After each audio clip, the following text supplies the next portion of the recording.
नगरपालिका नगर निगम चुनाव के नतीजे आने के बाद एक बार फिर से जेजेपी और बीजेपी दरअसल आमने सामने हैं। आपको बता दें, जो उनके समर्थित चेयरमैन जीते हैं वो तो लगातार उनसे मुलाकात करने के लिए पहुंच ही चुके हैं। जो जेजेपी के जीते हैं वो डिप्टी सीएम के पास चले गए हैं और जो बीजेपी के जीते हैं वो सीएम मनोहर लाल खट्टर के पास अपनी उपस्थिति दर्ज करवाने पहुंच चुके हैं।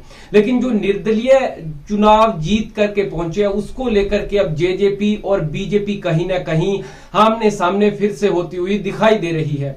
दरअसल कुछ जो है निर्दलीय चुने हुए चेयरमैन दुष्यंत चौटाला के पास पहुंचे हैं, वहीं भाजपा के सीएम मनोहर लाल खट्टर ने भी उनको मुलाकात के लिए बुलाया है। अब हाईकमान के आगे इस बात को दिखाने का जोर शुरू होगा कि ये निर्दलीय प्रत्याशी हमारे ही थे, टिकट न मिल पाने की वजह से चुनाव जीत करके आए हैं। लेकिन एक बात तो तय है कि भाजपा और जजपा गठबंधन में लगातार अनबन तेज हो रही है। जहां एक तरफ हमने आपको बताया दुष्यंत चौटाला प्रत्येक सोशल मीडिया की पोस्ट में गठबंधन, जेजेपी और बीजेपी जैसे शब्द का इस्तेमाल कर रही हैं, वहीं भाजपा केवल बीजेपी शब्द का इस्तेमाल कर रही है। जेजेपी और गठबंधन बिल्कुल खत्म है। वहीं आपको बता दें, भाजपा के कुछ स्थानीय नेताओं ने जननायक जनता पार्टी पर भी आरोप लगाए हैं और यही कहानी दरअसल जेजेपी की तरफ से है कि जेजेपी के भी कुछ स्थानीय नेताओं ने भाजपा पर आरोप लगाए हैं कि नगर पालिका और नगर निगम चुनाव का जो चुनाव हुए उसमें चेयरमैन पद के जो प्रत्याशी थे गठबंधन के भी उनका सहयोग न देकर के अपने निर्दलीय प्रत्याशी चुनाव मैदान में उतारे और जहां पर जेजेपी के प्रत्याशी मजबूत थे उसको कमजोर करने का काम किया। जहां भाजपा के प्रत्याशी मजबूत थे, जजपा ने उनके प्रत्याशियों को कमजोर करने का काम किया। और सबसे बड़ा झटका तो सीएम मनोहर लाल खट्टर के जो सलाहकार हैं कृष्ण बेदी, उनको लगा है। उनका बेटा एक पार्षद का चुनाव लड़ रहा था और वो भी रामकरण काला विधायक से जो समर्थित प्रत्याशी था उससे 120 वोटों से पार्षद का चुनाव हार गया।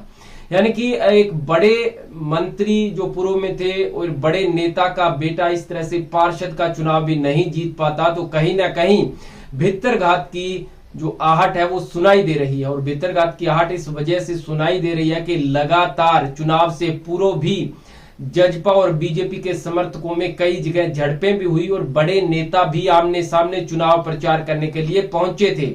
लेकिन अब आने वाले समय में जिस प्रकार से दुष्यंत चौटाला के पास उनके चेयरमैन पहुंचे हैं मिलने के लिए, जो निर्दलीय चेयरमैन पहुंचे हैं उन्हीं को अब भाजपा ने बुला लिया और सीएम मनोहर लाल खट्टर के साथ उनकी बातचीत भी हुई है। सीएम मनोहर लाल खट्टर ने साफ तौर पर लिखा कि भाजपा में आने का आपका स्वागत है, सबका साथ सबका विकास, #सीएम मनोहर लाल खट्टर ने इस बात को लिखा है।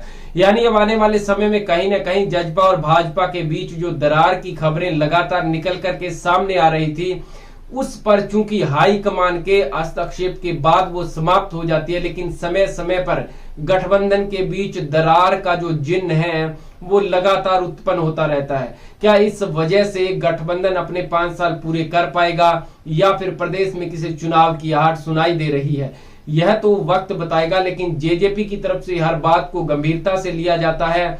डॉक्टर अजय सिंह चौटाला के बाद दुष्यंत चौटाला और दिग्विजय चौटाला एक ही बात पर बल देते हैं कि हम अपना गठबंधन का धर्म निभा रहे हैं और हमारा गठबंधन 5 साल तक चलेगा। गठबंधन को तोड़ने का प्रयास या उसमें किसी प्रकार की दरार का प्रयास यदि है तो आप जाकर के भारतीय जनता पार्टी से पूछिए।